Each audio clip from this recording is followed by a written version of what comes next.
are a lot of aspects of games I can enjoy. Great characters, kick-ass weapons, fun game mechanics, but if there was one that could interest the mind of any gamer out there, it'd be glitches. Glitches sure are unconventional, to say the least. A little confused why players hunt them down sometimes, seeing as how you could permanently damage the game. However, there are some occasions where a glitch or two can lead to some fascinating results. No clue how these work, but then again, I'm pretty sure the devs don't either. But what I do know is that people have abused them to whatever takes their fancy.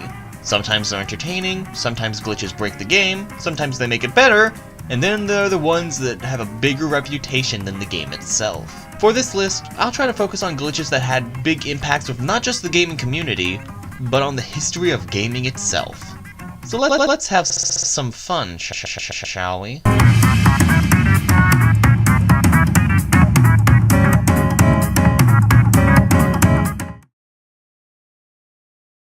So there are many characteristics you can assign to the quality of glitches. Funny, useful.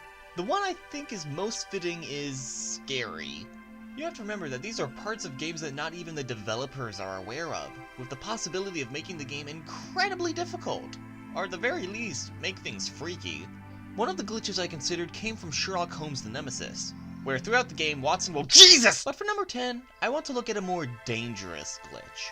We all know Bungie, right? The guys and gals responsible for the majesty that is Halo and the of Destiny. Well, before they reached their highs with Halo, they used the late 90s to make a game called Myth, which was released to major success. So much so that less than a year later they made a sequel. They should have spent more time on it. I mean, it was good actually. Not that I would know, haven't played it. But there was one very big problem that was discovered very quickly. And by quickly, I mean the same day it went out in stores. Apparently the game itself was fine, but had a major problem when you tried uninstalling the game. The uninstaller deletes the folder the game is located in and just assumes it's the default location. Meaning that if you decided to install Myth 2 in, just for example, your folder of photos of you and your now-deceased grandmother's trip to the Grand Canyon, yeah, they're gone now. It also had the capability of erasing your entire computer if you chose to install it on your C drive.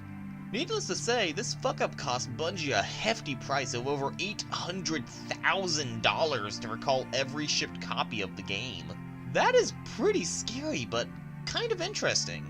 I kind of want to see a game make it look like it's destroying your computer to tell its story. It would take the concept of breaking the fourth wall to a whole new height. Make it happen, people. Just don't actually break my computer in the process.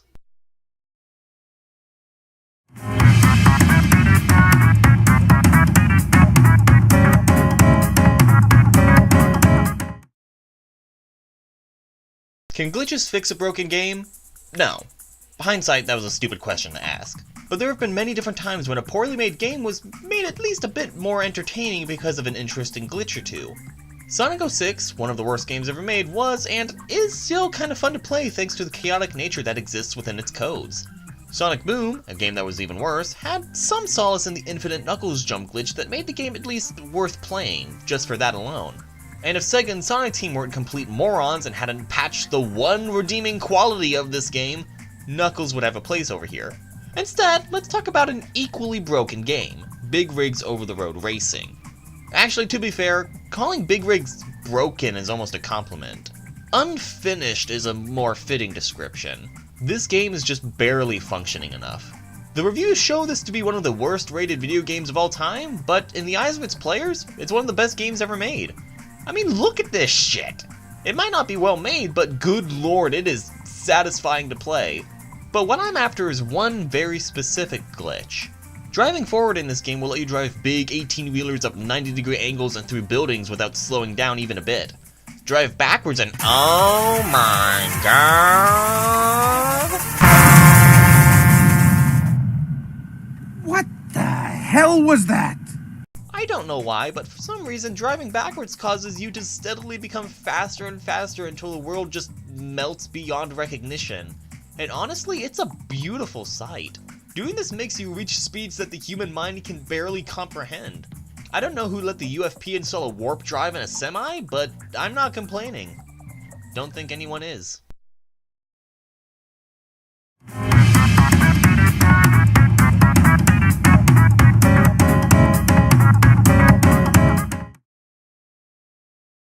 Let me tell you a fact about myself. I am a very oblivious person. How much so? I thought Michael Jackson died back in 1968. That bad. So when it comes to these kinds of videos, I do my best to try and gather as much research as possible so I'm not just talking out of my ass. Take note, internet. And one thing that I found interesting in my quest for knowledge is that quite a bit of glitches end up being inspirations for parts of games. You know the spy from Team Fortress 2?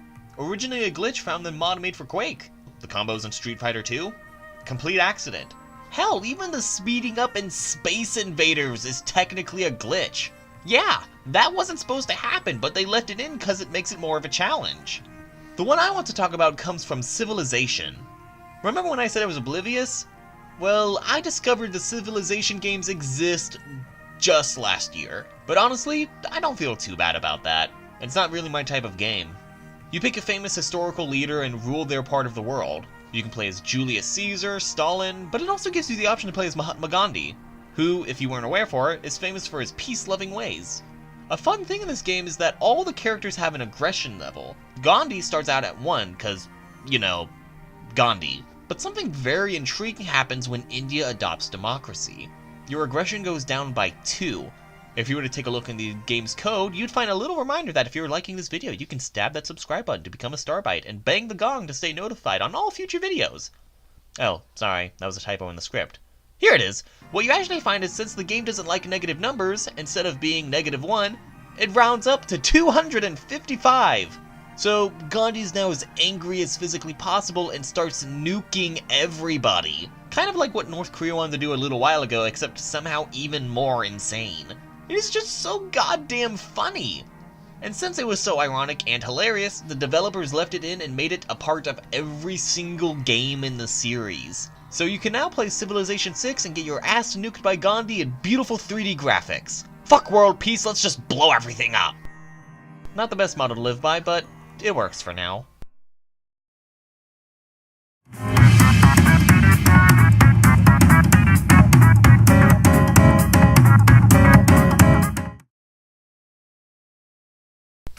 I still remember the day I discovered a Nintendo. A young thing I was, visiting my friend's house and seeing a GameCube for the first time. He loaded up Double Dash, we played, and boom! My life was changed forever. Since then, the Nintendo GameCube has remained as one of my personal favorite consoles.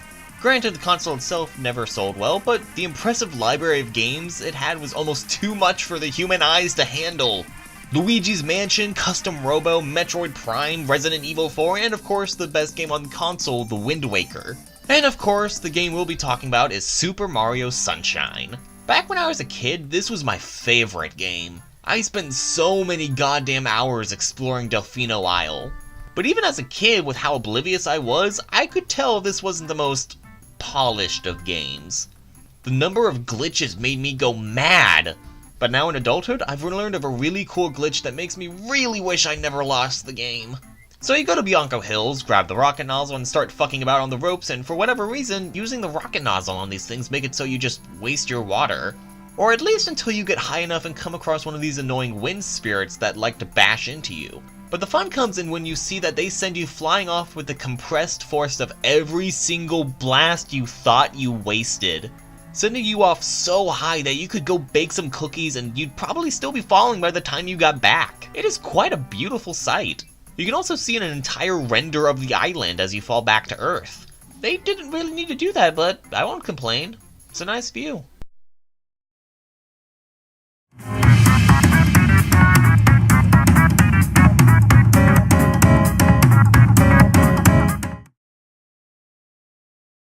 It is very strange how fast I have to adjust my scripts. Last month I mentioned how the release of Deltarune forced me to edit the script into talking about F-Zero instead, and with the release of Super Smash Bros. Ultimate, I had to completely rewrite this entire segment. But honestly, I'm glad I have to. I think it's fair to say all the games in the Smash Bros. Series have their fair share of glitches. When I originally wrote this segment, I was going to go off on a tangent about, despite my love for Melee, it has way too many technical problems for me to enjoy anymore. In fact, I talked to a friend a while ago about why people are so obsessive about it, and he said it's because it's exploitable. And yeah, that makes a lot of sense. Fucking hate wobbling. But there are a lot of fun glitches in Melee. When I first thought of this list, the black hole glitch was my first pick before I remembered Rob could have an infinite final smash in Brawl. But then Ultimate was released and, well, let me ask you, dear viewers, would you rather have one infinite final smash or infinitely spawning assist trophies? Don't answer, I already know. I have never played Animal Crossing, so I have never been attached to Isabelle as a character. But the more you learn about her, the more you just want to protect her. But when she was announced as a newcomer for Smash, my reaction was, okay, whatever. But then about a week after Ultimate's released, this old dog learned a very interesting new trick.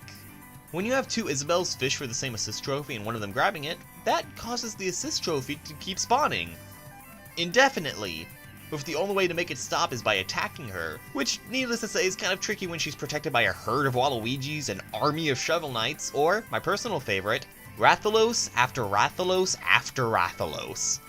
I am now very happy Isabelle is a part of this game.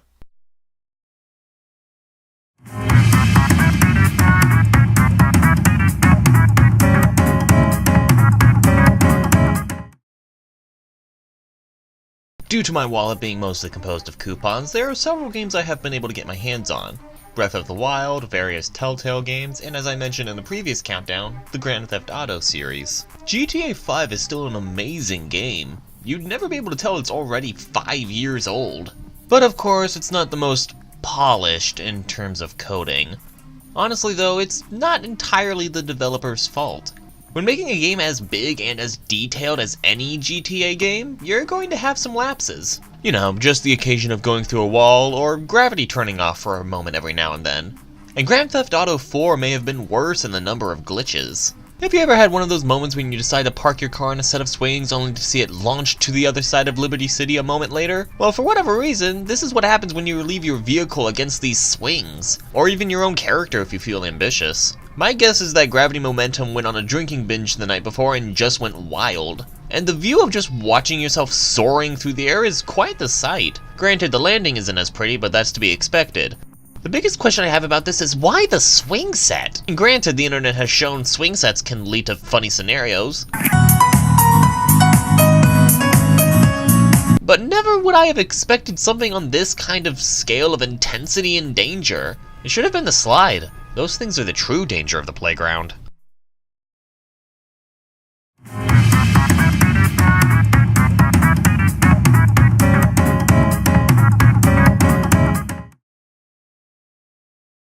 You gotta respect humble beginnings. The games of old that led to the titans of today.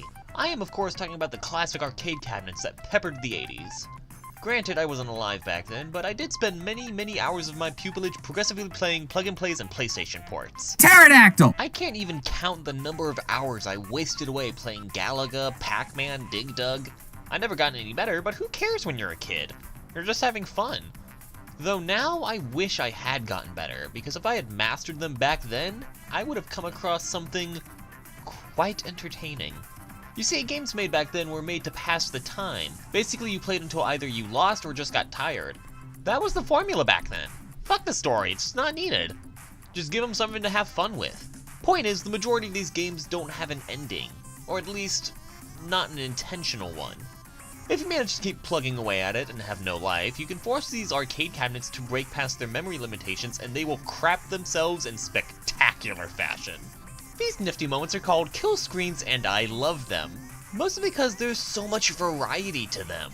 Some are better than others though. Donkey Kong has an invisible timer that makes it impossible to beat, and Dig Dug just straight up spawns an enemy on top of you. Not that interesting. Pac-Man is pretty cool though. Half the screen becomes an amalgamation of numbers and letters.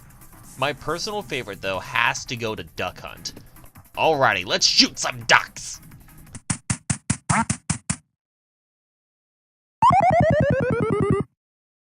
Oh! Okay! Fuck you too! I like to see kill screens as the game becoming sentient, saying, "I've had enough of you," and slamming the door in your face. And now we have modern games that are trying to replicate the effect, but it doesn't get any better than this.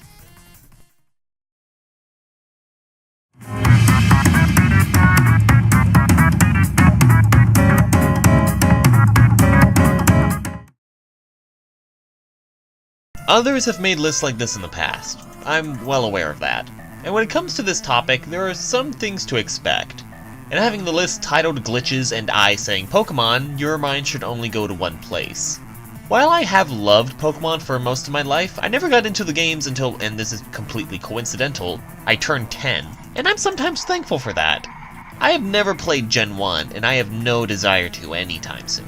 The closest thing to it is the Fire Red playthrough we've been doing for the last year. Now don't get me wrong, I respect the first generation of Pokemon for what it's done for the gaming industry, but god damn, it is aged as well as an Execute in the sun. There are dozens, probably even hundreds of technical issues and glitches in these games. But the supreme ruler over all of them is the bug known as Missing No. A non-existent Pokemon that comes about by asking this old dude here how to catch a Pokemon. What happens is that when the tutorial happens, it changes your name to Old Man and puts your actual name where Pokemon data is kept, so info is now out of order, which is bad. But it's fine, because as soon as you come across another Pokemon, everything goes back to where it should be. Unless you go to Cinnabar Island, surf up this bit of land here, and Missing No has a chance of appearing. And as soon as you catch them, everything breaks. You are no longer playing an RPG. It's more like a puzzle game where you, the protag, has to now navigate your way through the 12th plane of chaos. In this state, anything is possible. The funny thing is that for a long time, many people thought Missing No was just a myth. It was the gaming equivalent of Bigfoot for years, resulting in this glitch spreading like wildfire and ending up as the most famous glitch in all of gaming history. Quite the turnaround.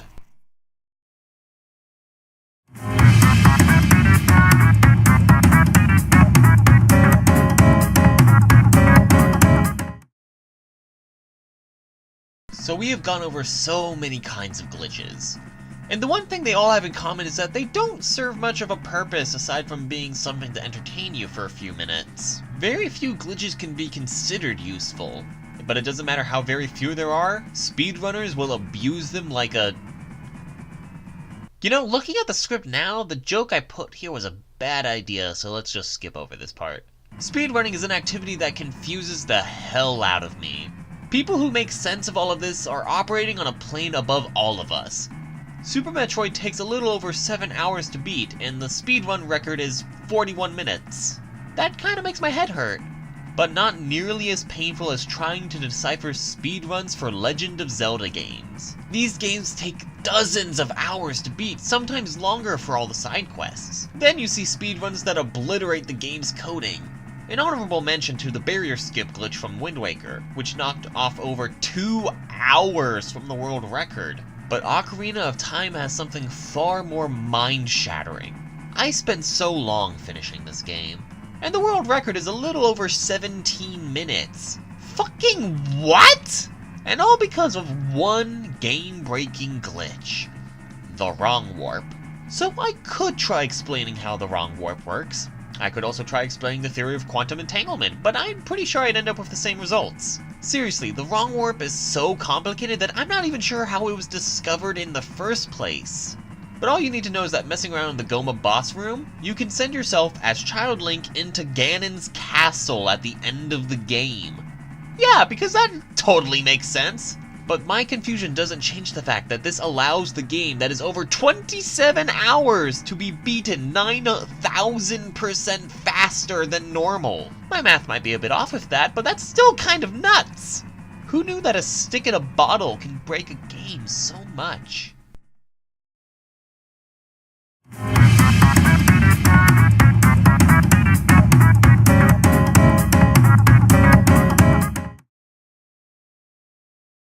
So, let's go back to that thing I said about glitches being scary. While many of these glitches are quite funny and entertaining to watch, the majority of glitches in existence have caused developers and companies a lot of money and resources to fix. Not to mention the reputation of developers immediately starts wavering and can cause all sorts of troubles in the eye of the public.